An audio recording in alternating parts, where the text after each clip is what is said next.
165 years ago, two young men graduated from the same Cleveland, Ohio high school. Two students were very much alike, both driven, competitive, and both having unparalleled moxie. One of them enrolled in the Western Reserve College, but he was expelled the following year for participating in a prank. Over the next 200 years, these two individuals and their legacies would go on to mold and define this country's identity in the form of galvanizing its global industrial strength. Even during those difficult times after the Civil War, when a barely adolescent America was going through similar societal growing pains as she is now, both exerted political influence either from elected office or from the sidelines. But there was one difference. One of these legacies is still the most globally recognized household names in the world today, and the other has had to be all but rebuilt from scratch. What made the difference? Have you ever wondered what makes this kind of difference in the lives of some of the wealthiest families behind what Hollywood gives you? From a 30,000-foot level, these families never evolved. They got distracted, still too involved in the operations of companies that created their wealth, and never had the proper guardrails to keep them from making death-by-a-thousand-cuts mistakes and other poor decisions that slowly suffocate any chances of a meaningful and impactful legacy. This creates disdain, animosity, and the most expensive of all, regret. The difference lays in the quality of the network each family knows and how he or she makes use of that network. If they don't, they're alone on an island trying to engineer it themselves. Over time, that becomes dangerous. Right now, you're feeling the same frustration and anxiety most established entrepreneurs have faced for centuries after a great success. What do you do next? Where does your legacy and your family's brand go from here? To know where you're going, it helps first to know where you came from. Modern entrepreneurs grew out of the European medieval period during a rapid expansion in trade and commerce that led to the rise of a wealthy and powerful merchant class. These merchants' characteristic flexibility allowed them to import produce from afar, grain from the Baltics, textiles from England, wine from Germany, and metals from various countries. Merchant guilds began to form during the medieval period. These were fraternities formed by the merchants, owners, and lessors of capital equipment and other skilled artisans. These 18th century merchants who traded in foreign markets developed a network of relationships that crossed national boundaries, religious affiliations, family ties, and gender. These cosmopolitan merchants were prudent and cautious, but balanced with a genuine sense of enterprise that embedded within their societies. Those merchant families now have evolved and had a mentality based purely on stewardship, trust, and reciprocity. Their culture of communal support developed and helped them unify the early modern but burgeoning economy. They transferred a more outward-looking mindset and system of values to their commercial exchange transactions that helped to disseminate a global awareness to broader society and therefore acted as agents of change locally. In modern times, merchant families have distinguished themselves by their innovation, leveraging their wealth and influence into partnerships that have built countries or have unseated thrones. After the Civil War, these merchant families galvanized into powerful merchant bankers or what is referred today as family offices, with names including Goldman Sachs, founded by Samuel Sachs and Marcus Goldman, Kuhn Loeb, Solomon Loeb, and Jacob H. Schiff, Lehman Brothers, Henry Lehman, Salomon Brothers, and Bache and Company, founded by Jules Bache, Rothschild and Company, Barings Brothers, and many other hallmark families, blazing the path to modern-day venture finance as we know it today. What do you want your grandchildren to say about you after you've gone? That depends on how powerful your legacy is, and the cost of that legacy is explicitly contingent upon how deep you want your impact to be. When Sheldon Adelson passed away, every sub-headline spoke about how deeply he influenced policy from D.C. to Jerusalem. That's his legacy. That's his mark on the world. He created hundreds of thousands of jobs in a frontier industry in the Wild West after fighting his way up from an arduous childhood in Boston. What kind of impact do you want to leave? How will your legacy be defined and sustained? What does that look like specifically? Who else does that involve? If you don't plan it, guess what happens? The real question here is, do you even care to architect your legacy, even if you've not formed one already? Getting a little under the skin, perhaps, do you find it increasingly difficult to distinguish your status meaningfully amongst your peers? Do you feel as though that you've professionally evolved enough, fast enough over the past couple of years? Do you feel as though that your current network is either too small or very insular, and that has in fact hindered your ability to execute on projects you wish you could have moved on faster? Does that make you feel anxious at all? Do you feel as though having a responsive, experienced network has or could get you further along in building out your legacy on your own terms? Do you consider yourself courageous? If you nodded your head yes and you want to keep listening, this is going to get interesting for you. How to value any club or investment society. The value of any society is a function of the trust you have with the members in that society and how you value that trust. And if you're listening to this, chances are you've invested with us before into one of our world-class investment opportunities, either in venture, statement class real estate, or other special situations. Now, many societies love to accommodate this question with some sort of quantitative answer that everybody's looking for, usually under the banner of some billionaire legacy who has no legitimacy and no discretion to write a check into any investment. We've all been there and we have seen that many times already. However, we all know the value of this, and it's not what it's worth on paper, but where it could get you going forward. And that's exactly why we're introducing you to Clavis Society. The whole purpose behind the Clavis Society is to give its members the network and ability to execute on their vision and meaningfully add another layer to their respective legacy. Clavis Society makes leaders, not followers, created by wealth creators for wealth creators. It's the only investment society with a fully structured ascension program. Individual leadership amid dynamic forward thinking is what's encouraged within the club, and we reward that similar to the old partnership days at Goldman Sachs. As you grow, you will ascend both in membership level and in responsibility within the society, shepherded along by way of peers and more experienced members and partners. For example, our membership includes 2 Nobel Prize winners for science, one of the world's most successful life science venture capitalists, one of the founding partners of one of the largest private equity funds in the world, former Goldman Sachs executives and partners, and some of America's most established family investment and operating offices and their respective CIOs, and others in kind who aren't the least bit sedentary when it comes to continuing to develop their legacies. How it was discovered. Clavis Society was created largely in demand from member families we have been investing on behalf of for several years. It's a function of the successes we've enjoyed, the camaraderie, and us being very forthright as to how we do our investing.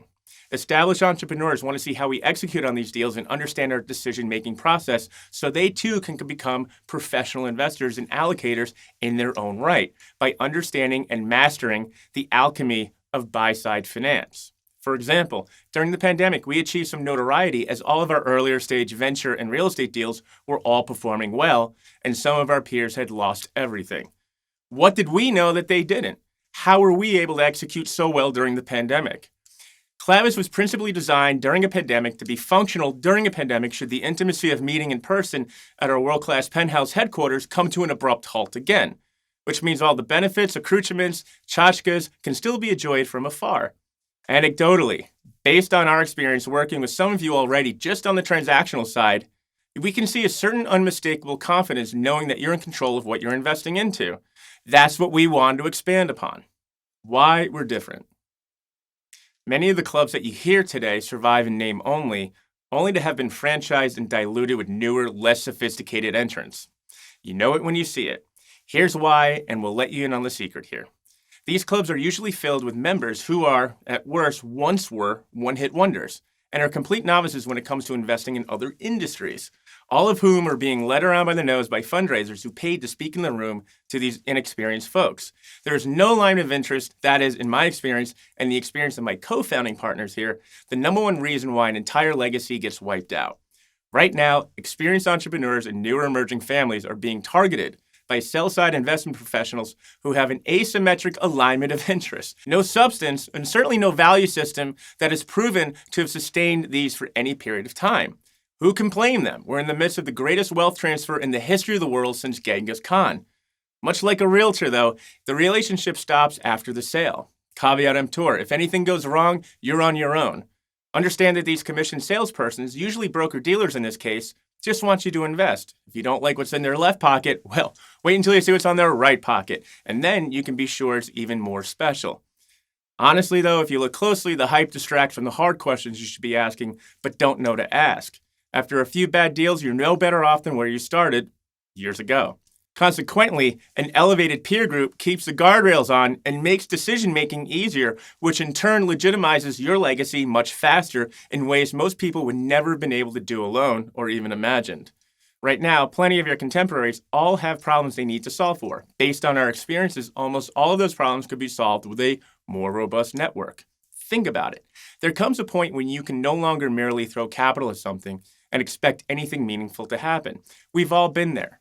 If you're siloed into any one industry, it's probably unimaginable to you how much more influence you'll be able to exert over time if you're dialed into the right club or society with in-kind peers, just like your merchant ancestors have been doing for generations. Consider this too. You gotta be a little more careful today because we live in a very polarized world and not everybody is as aligned as they appear to be. Because that is what these societies protect you from. They are microcosms of shared values, and that is exactly where the influence and capital flows are going, where they make the biggest impact, just like they always have. Understandably, high finance and entrepreneurship are relationship-based businesses. Accordingly, those who fail usually have weak and inexperienced people in their networks. As a corollary, those poor networks reflect the current value of their personal legitimacy and brand, and perhaps the sum of all the decisions one has made in life. Think about that for a moment. How to impact your legacy immediately.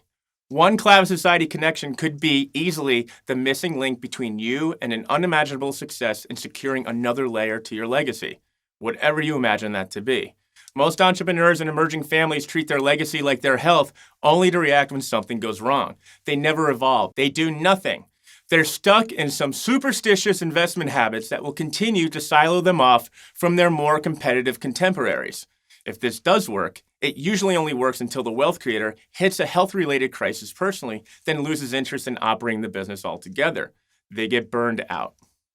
Early access and insights. Within our respective investment companies, and namely HRN, we're known for being thought leaders across a sundry of private and public asset classes, figuring out new innovative strategies long before anyone else. This was exemplified with some pre-pandemic investments that hit big for our member families. Some of these investments we discuss publicly, but the best discoveries will never see the light of day. The only exception we make is Clavis Society. As a Clavis Society member, you'll see it all. Better yet, you'll see it before anyone else sees it, giving you a massive advantage, and that is priceless. Because now it won't cost you hundreds of thousands to hire the best-in-class lawyers, consultants to do the due diligence, research, and development for you. Intimate connections to otherwise inaccessible players. If you name me to name my most single valuable professional asset, it wouldn't be any of my well-performing funds, real estate assets, or anything tangible of the such. All of those are great, but I would never have been able to get there if it wasn't for the one that would be the most impossible to replace: my relationships. In my book, Investing Legacy, How the 0.001% Invest, I explicitly detail that in real life, my network has compressed the time frame for launching a fund, investment vehicle, or any other entrepreneurial project from years to literally 2 weeks. And as a Clavis Society founding member, you'll tap into the same network. You'll be friends with some of the wealthiest, most powerful families and some of the winningest, world-class entrepreneurs in the industry today, and you'll have access like you've never had before. Because you and I both know your network isn't strong enough to get you where you want your legacy to be and help you accomplish those goals. But now you can compress the time frame from the entrepreneurship to execution by calling on those who have the same values as you do to protect your hard-won reputation. To only a certain few, membership has its bespoke privileges: a seat at a more distinguished table, the Clavis Investment Advisory Committee. Each month, we meet at our headquarters in Southern California. We purposely chose Los Angeles to accommodate the needs of a more cosmopolitan and sophisticated membership base. This venue is built and designed to accommodate an intimate group of 15 people each month atop the penthouse located on the 40th floor at 10,000 Santa Monica Boulevard. The men and women who like to execute and implement, not the grandstanders or the sales folks. It's too small for that anyway, by design. This is the time and place for you to meet your fellow investors and other opportunities you've invested into with us. You're aligned with people with similar motivations who are equally determined as you are today. Today's societies and families have made it their imperative to make sure they're guiding the next gens appropriately. To do this, and in response to our member families, we're going to allow you to see how we put the pieces together in real time so you can peek under the hood as to how we execute and see how all the pieces come together with case studies, due diligence procedures, legal structures used to execute on our deals, and so forth. Buy-side private equity and venture capital is where all the prestige and all the money are. But don't take my word for it. Just ask the Instagram memes. It's why people go to top business schools, so they have a shot of working at an investment bank, in private equity, or at a venture capital firm. The skill sets are highly leverageable as finance permeates everything in society today, including politics. On the deal transactional side, you'll be exposed to many clandestine but much higher profile opportunities most people would never be able to get into. In other words, you're invited to play at a level most people spend their entire lives only dreaming about. You'll have a seat at the table, seeing firsthand not only how decisions are made within our HRN multifamily investment office, but what happens after. So you can finally build and insulate your endowment, family office, or personal legacy from risk by forging partnerships with those who have blazed this path before, shielding you from those shiny objects that ultimately derail you from your well-articulated impact statement that other members will help you create. So now you'll be structured for success investing because you'll have a plan to follow by looking over the shoulders of families who share the same avatar as you, who are larger and more established. It's these resources that are available to Clavis Society founding members that allows you to execute on your legacy much faster than any one of your peers. Now you won't have to worry about doing it yourself anymore, all alone on a proverbial island where no one can offer really anything of any consequence to you. Now you can create a thoughtful and meaningful strategy for an attractive and enviable legacy at your discretion, because you'll be more connected and influential in their eyes now. Become a published authority figure within 90 days. Publishing a book has always offered an immediate form of legitimacy that very few people can really accomplish. Besides, no one ever laughs at an author unless they try it themselves on Amazon without any professional supervision. And in the pursuit of documenting a legacy and formalizing your stake in the world, all new Clavis Society founding members are invited to become a published author with Beverly Hills Publishing within the first 90 days of their membership. Whether it's your first or your fifth book, the purpose of this is to create involvement and to refine the interest of you and your legacy to communicate to other society members what your legacy is and what you stand for. Clavis Society founding members who decide to become authors immediately stand out from their peers by authoring a book, and it also attracts the right kind of attention from the opposite sex, because it's your brand that you will have distinguished among others, and that is what writing a book does. It distinguishes you by giving you immediate legitimacy. So now you can make a statement to your fellow peers that you are a discerning and distinguished investor who has evolved from your business. What you don't know is that my late brother's close friend is an executive in New York City with one of the most well-known publishers in the world. For my third book, it would have been much easier for me to go the friends and family route. However, because I was girding the legacies of several prominent families, I couldn't risk losing editorial control of the content. That could have been disastrous. Besides, no one probably would have heard of my book, as it would have been relegated to the discount bin with all the other books people pour their heart and soul into just to see it being sold for $1 in the discount bin. Imagine the embarrassment when you have a Rockefeller and former Goldman Sachs executives in it. Not on my watch. So I don't mind telling you that I paid $150,000 to publish Investing Legacy. And so did a legacy from another prominent family to publish their book, Entrepreneurial Madness, to be in this Legacy and Leadership series by Beverly Hills Publishing. Accordingly, I don't mind telling you that I already made that money back within the first 6 months of its launch. The book can be whatever you want it to be about, but it will be done in 90 days. Because 1 year from now, we'll be having an entirely different conversation regardless of the decision that you make. Because your legitimacy, and commensurately, your influence, will have increased immediately. By then, your book will have been published, and your reputational marker has been driven into the ground. Not only will you have the prestige afforded to other authors, but this will also set the cornerstone for where you want to go. Let me explain. There will be no more adolescent awkwardness. You're a little more authentic than the others now, garnering more credibility just by your name alone. Being an author now will also be an extension of your identity. Let that sink in for a moment. What does it feel like to be a Clavis Society founding member? The gatherings are the core benefit of your Clavis Society membership.